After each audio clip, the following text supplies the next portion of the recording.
Good morning friends, स्वागत है आप सभी का हमारे यूट्यूब चैनल हिंदी सरिता में, जहां पर आप हिंदी भाषा और साहित्य का अध्ययन करते हैं और एक महत्वपूर्ण अध्ययन करते हैं जो कि सभी प्रतियोगी परीक्षाओं के लिए आवश्यक है।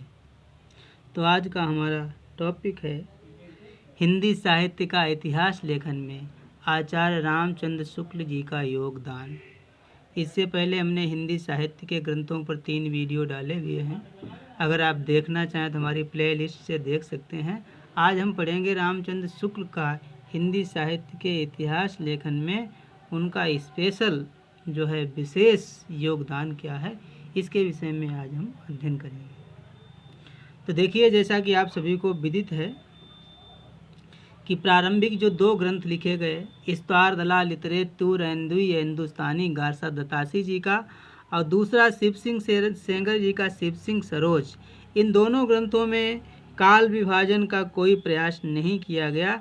इसलिए ये ग्रंथ जो है हिंदी साहित्य के इतिहास होने के जो है मानकों को पूरा नहीं करते, इसलिए इन्हें जीवन वृत्त भी कह दिया जाता है। फिर भी ये हिंदी साहित्य के इतिहास में जो है परिगणित किए जाते हैं। इसके बाद जो है अन्य कवियों को ने भी काल विभाजन का प्रयास जो है समुचित नहीं किया। तो इसके बाद जो काल विभाजन का सबसे पहले किसी के द्वारा समुचित प्रयास किया तो वो थे जॉर्ज ग्रियर्सन। और जॉर्ज ग्रियर्सन जो हैं, उन्होंने अपने इतिहास ग्रंथ को 10 कालखंडों में बांट दिया है और सभी कालखंड जो है एक एक भाग का प्रतिनिधित्व करते हैं। इसलिए उनका जो ये काल विभाजन है वो बहुत ज़्यादा विस्तृत हो जाता है, जो कि वैज्ञानिक नहीं है। उसके बाद रामचंद्र शुक्ल जी का समय आता है। इनके द्वारा लिखा गया हिंदी साहित्य का इतिहास सबसे ज़्यादा वैज्ञानिक माना जाता है, सबसे ज़्यादा विश्वसनीय माना जाता है और सबसे ज़्यादा प्रौढ़ माना जाता है। तो शुक्ल जी के जो विशेष योगदान हैं इतिहास लेखन में, उनके विषय में आप देख लीजिए। यहाँ पर लिखा है, नंबर 1, शुक्ल जी ने कालों के नामकरण प्रधान प्रवृत्ति के आधार पर किया। अर्थात शुक्ल जी ने जो अपने कालखंड हैं उनके नामकरण जो है उस समय विशेष की जो प्रधान प्रवृत्ति थी उसके आधार पर उन्होंने उसका नाम रखा। जैसे उन्होंने सबसे पहला काल जो है वीर गाथा काल रखा। आचार्य शुक्ल जी ने सबसे पहले काल का नाम वीर गाथा काल रखा और इसका समय उन्होंने रखा संवत 1050 से 1375 विक्रमी तक। तो 1050 से 1375 विक्रमी संवत के समय को उन्होंने वीर गाथा काल कहा, क्योंकि उस समय में वीरों की गाथाएं लिखी गईं, वीरों की कहानियां लिखी गईं, युद्धों के बड़े ही सजीव वर्णन हुए, इसलिए उन्होंने इस काल को वीर गाथा काल कह करके संबोधित किया। और दूसरा जो है उन्होंने दूसरा काल है भक्ति काल। आचार्य शुक्ल जी ने दूसरे काल को भक्ति काल नाम दिया और ये भक्ति काल की समय सीमा जो है उन्होंने रखी 1375 से 1700 विक्रमी संवत तक। तो याद रखें, ये संवत में समय लिखा हुआ है।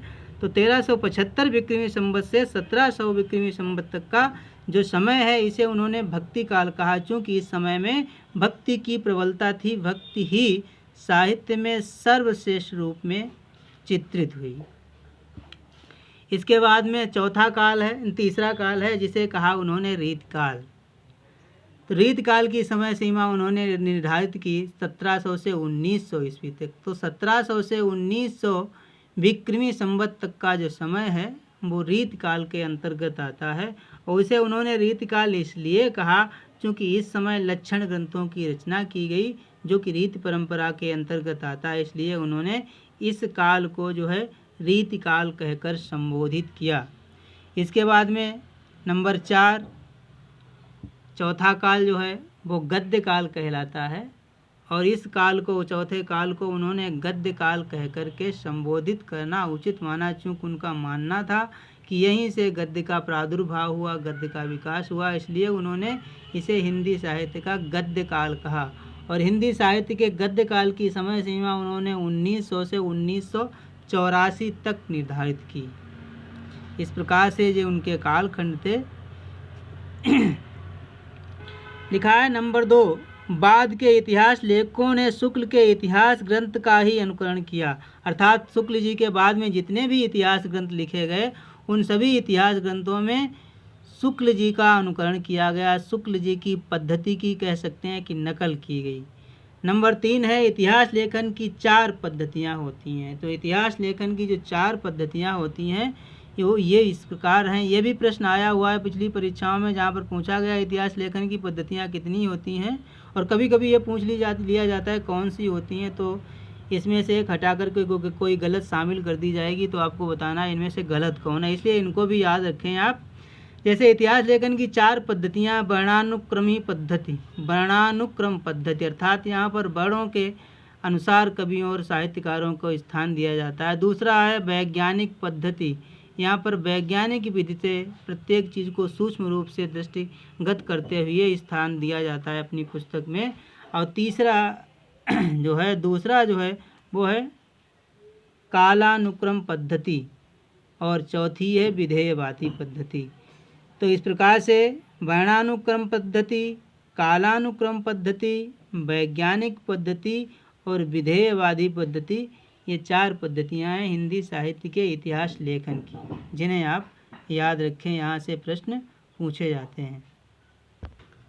अगला पॉइंट है नंबर 4, आचार्य शुक्ल का इतिहास विधेयवादी पद्धति पर लिखा गया है।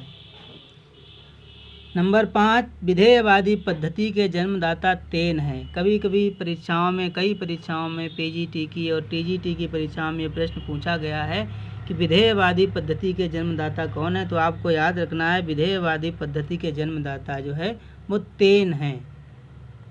नंबर 6, आचार्य शुक्ल ने भक्ति काल को धार्मिक एवं दार्शनिक 4 भागों में विभाजित कर दिया। तो आचार्य शुक्ल जी ने जो भक्ति काल है उसको 4 भागों में बांटा है। पहले उन्होंने निर्गुण काव्य धारा में भक्ति काल को बांटा और सगुण, इन 2 धाराओं में बांटा, सगुण, निर्गुण और सगुण में पुनः उन्होंने निर्गुण की 2 शाखाएं कर दी, नंबर 1 ज्ञानाश्रयी शाखा और नंबर 2 प्रेम आश्रयी शाखा। इसी प्रकार से सगुण काव्य धारा के भी उन्होंने 2 रूप कर दिए, राम भक्ति शाखा और कृष्ण भक्ति शाखा। इस प्रकार से शुक्ल जी ने अपने हिंदी साहित्य के इतिहास में भक्ति काल को इन 4 भागों में विभाजित किया। पहले मुख्य 2 भागों में, फिर उसके 2 उपभाग और बना दिए। तो इस प्रकार से ये 4 भाग हो गए। नंबर 7, कवियों की रचनाओं का साहित्यिक मूल्यांकन। उन्होंने कवियों के जीवन वृत्त ही मात्र नहीं लिखे अपने हिंदी साहित्य के इतिहास में, बल्कि उनकी रचनाओं का साहित्यिक मूल्यांकन भी किया। नंबर 8 है भक्ति काल तदयुगीन निराशा की देन है। उनका मानना था कि भक्ति काल जो है वो तदयुगीन, उस समय की निराशा का देन है कि चूँकि मुसलमान शासकों ने इस देश की जनता को इतना आहत कर दिया था कि उनके अंदर निराशा घर कर गई थी, जिसके कारण उनके अंदर भक्ति का उदय हुआ। नंबर 9, संत मत इस्लाम के एकेश्वरवाद का भाव सूचक है। अर्थात शुक्ल जी का यह मानना है कि जो हमारे देश में संत मत है, संतों का जो मत है वो इस्लाम के प्रभाव से हमारे देश में आया, इसलिए इस्लाम के एकेश्वर भाववाद का सूचक है। अर्थात इस्लाम में जो एक ईश्वर की पूजा होती है, एक ईश्वर की आराधना होती है, उसी का ये पर्याय बना है संत मत। इसलिए उन्होंने माना है कि एकेश्वरवाद का ये भाव सूचक है, अर्थात एकेश्वरवाद की ये भाव सूचना देता है। तो इस प्रकार से आपने हिंदी साहित्य के इतिहास में आचार्य रामचंद्र शुक्ल के योगदान को पढ़ा और सुना। काफ़ी तथ्य आपके सामने रखे गए। पूरा वीडियो देखने के लिए विशेष रूप से धन्यवाद। अगर वीडियो आपको उपयोगी लगा है, अच्छा लगा है, तो वीडियो को लाइक करें तथा अपने मित्रों के साथ शेयर करें और हमारे चैनल को सब्सक्राइब करें। फिर इसके बाद अगले वीडियो के साथ मिलते हैं, तब तक के लिए नमस्कार।